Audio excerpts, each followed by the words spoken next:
O que são funções vetoriais e como a gente trabalha com elas? Oi gente, meu nome é Esther Velasquez e sejam bem-vindos a mais um vídeo do canal Matemateca. Na aula de hoje a gente vai começar a falar sobre funções vetoriais, tá bom? Então antes de começar, já curte aí embaixo, se inscreve no canal e vamos lá! Gente, para começar essa aula, vamos imaginar o seguinte. Imagina que você tem um número t, tal que esse número pode variar entre menos 5 e 10. Então, ele pode valer menos 5, menos 4, menos 3, menos 2,5.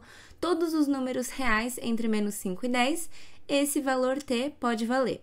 E aí, vamos imaginar que eu quero colocar uma seta aqui no espaço, tal que as coordenadas dessa seta sejam seno de t, então o seno desse parâmetro t, a segunda coordenada seja o cosseno desse parâmetro t, e a terceira coordenada seja o próprio t.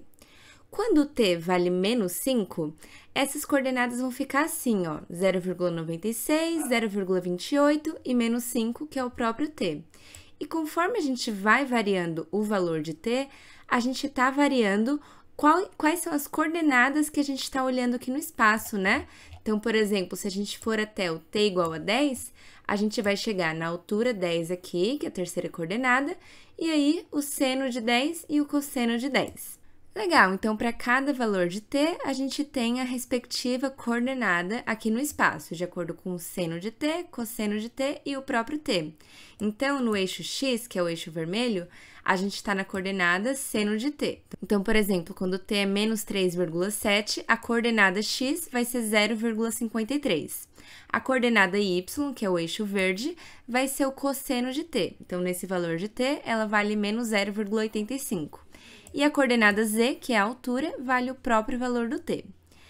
Tá, mas conforme a gente está variando o valor do t aqui, qual figura a gente está formando? Gente, então, começando do t igual a menos 5, conforme a gente vai aumentando esse valor de t, olha só o desenho que os vetores vão formando. Quando a gente une todos os vetores que formam com todos esses valores de t, a gente está formando essa hélice aqui, ó. Ele está desenhando essa hélice, ó que bonitinho. Então, quando a gente chega em t igual a 6, ele está nessa parte da hélice. Se a gente for para t igual a 6,4, ele andou um pouquinho ali e formou mais um trechinho da hélice. E conforme a gente vai andando com esse vetor, a gente está completando a nossa hélice. Então, o que a gente tem aqui é uma função vetorial. A gente formou uma figura aqui no espaço, usando coordenadas de acordo com um parâmetro t. Então, vamos lá entender melhor como funciona isso. Gente, então, o que aconteceu nessa função que a gente visualizou de forma gráfica? A gente tinha um determinado parâmetro t que pertencia aos reais. Nesse caso, a gente limitou o parâmetro t para ele só estar entre menos 5 e 10. Então, o t é um número que a gente escolhe ali para parametrizar a nossa equação, para parametrizar o que está acontecendo. Então, é um valor qualquer ali, entre menos 5 e 10, que vai ajudar a gente a enxergar a nossa função. E o que estava acontecendo com esse parâmetro? Para cada um dos valores de t, a gente tinha um determinado vetor de coordenadas seno de t, cosseno de t e o próprio t. Então, ó, no eixo x, a gente estava apontando para o seno de t, no eixo y, a gente estava apontando para o cosseno de t, e no eixo z, a gente estava apontando para o próprio t. Então, o vetor tinha essas coordenadas para cada um dos valores de t. E aí, conforme a gente foi variando os valores de t, entre menos 5 e 10, a gente formou uma hélice circular. Então, isso é uma função vetorial que quando a gente foi juntando cada uma das posições dos vetores, então, quando a gente foi juntando todos os vetores que a gente tinha nesse intervalo de valores, o desenho formado foi uma hélice circular. Então, gente, isso que é uma função vetorial. A gente vai ter um determinado parâmetro que vai variar, e aí, para cada uma das direções do plano ou do espaço, a gente vai ter uma variação de acordo com esse parâmetro. Então, por exemplo, na direção y, que é a direção do eixo x, a nossa variação foi seno do parâmetro t. No eixo y, que é a variação j, né, a gente teve uma variação de acordo com o cosseno de t. Em relação a k, que é o eixo z, né? A gente teve o próprio t como variação. E aí, quando a gente juntou todos esses valores para todos os parâmetros que a gente trabalhou ali, a gente chegou na nossa função vetorial, o seno de t na primeira coordenada, o cosseno na segunda e o próprio t na terceira coordenada. Então, gente, diferente do que a gente via em funções de uma variável, que a gente tinha, por exemplo, f de x igual x ao quadrado, lá o y estava variando de acordo com o x. Ou então, em funções de duas variáveis, f de xy igual x ao quadrado mais y ao quadrado. Aqui, o z estava variando em função de x e y. Agora, quando a gente fala de funções vetoriais, o nosso domínio vão ser valores reais, então valores reais de t que a gente pode ou não limitar, e a nossa imagem, então para onde o t está levando, vão ser conjuntos de vetores. E quando a gente une todos esses vetores, a gente pode formar aquelas figuras igual a gente viu no começo da aula.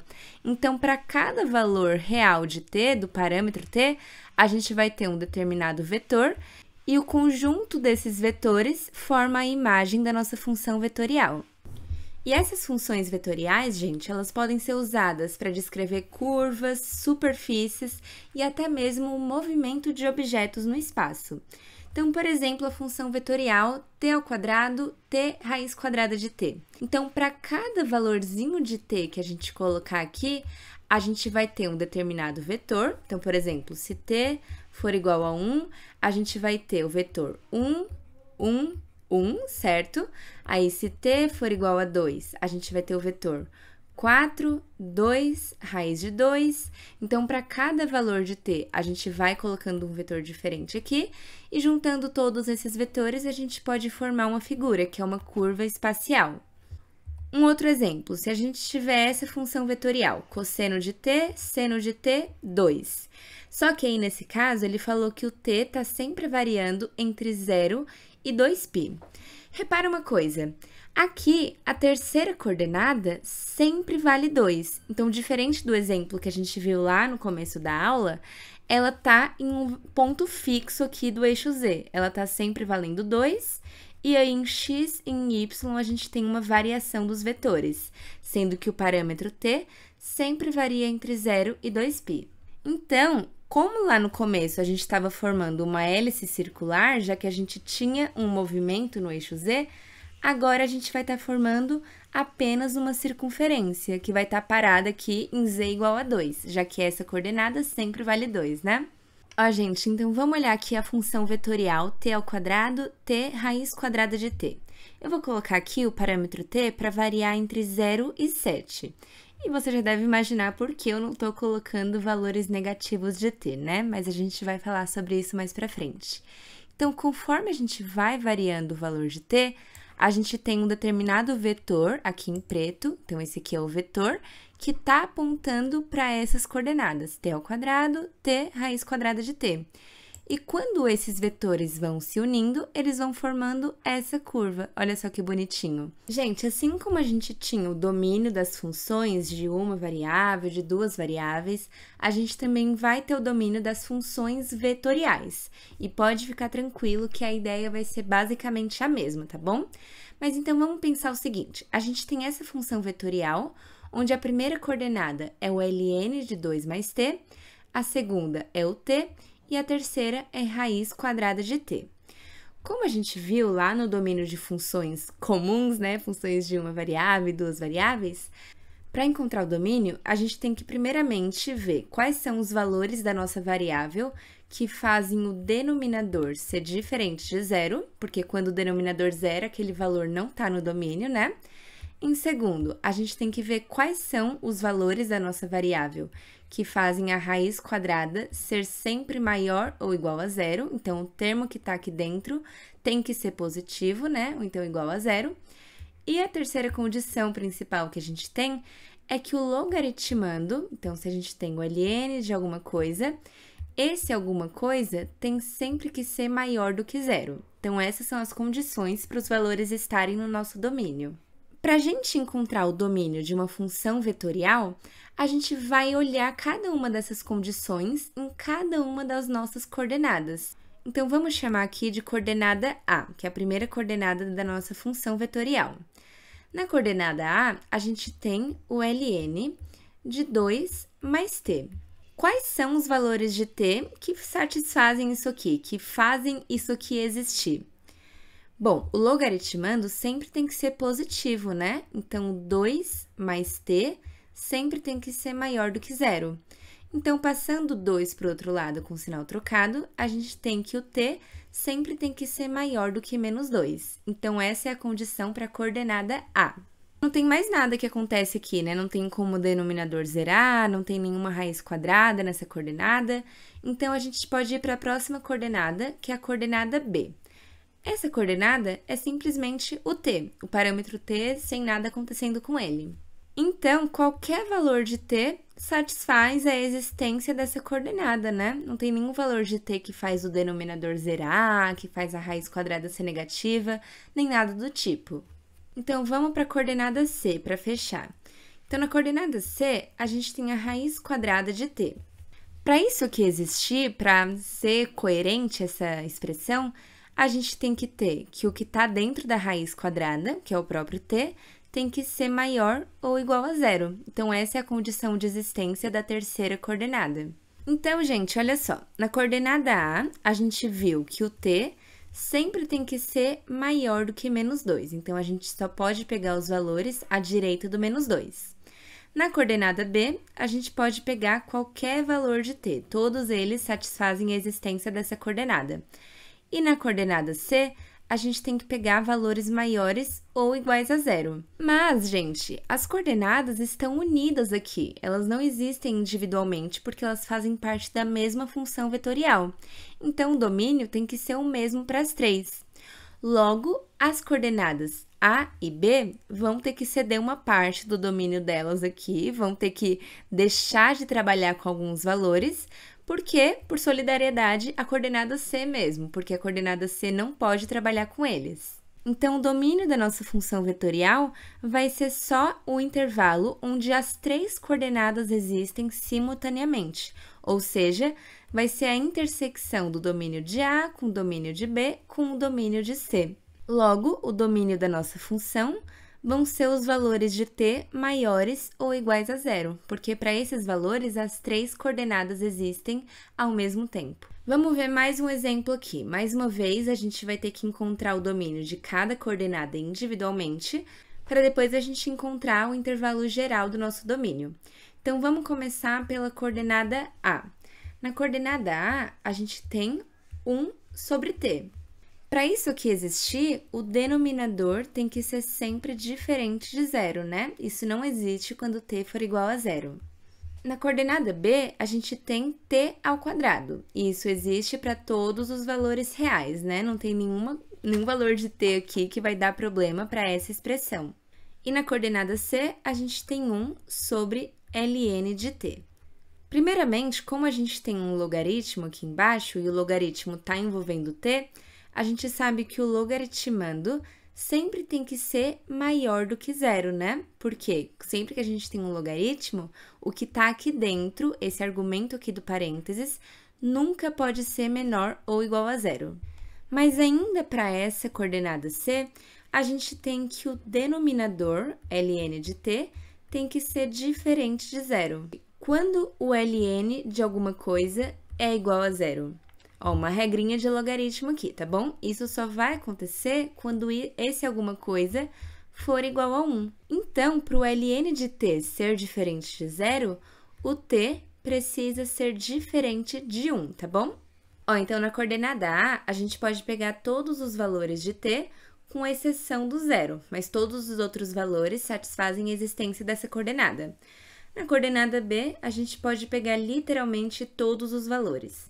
Na coordenada C, a gente só pode pegar os valores maiores do que zero e que sejam diferentes de 1. Então, só os valores aqui e depois do 1.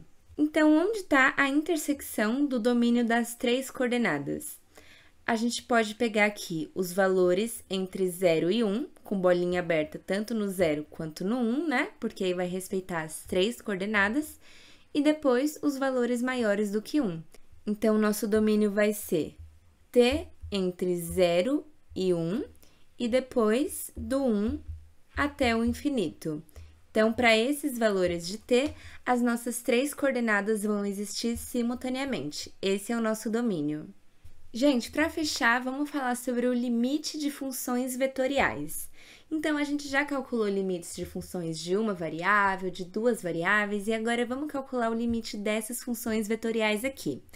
Então, qual é o limite da função f de t quando t tende a 0? Tá, aí você fala, ué, mas a gente tem 3 coordenadas diferentes, como a gente vai saber qual delas corresponde ao limite da função? Aí que tá, gente. Para calcular o limite dessa função, a gente vai calcular o limite de cada coordenada separadamente. E aí, calculando cada um dos limites, a gente vai chegar qual é o limite dessa função vetorial. No caso, vai ser algo de 3 coordenadas, tá bom? Como nossa imagem da função vetorial são vetores, o resultado do limite vai ser um vetor. Então, vamos lá. Começando pela primeira coordenada. Qual é o limite do ln de 2 mais t quando t tende a 0?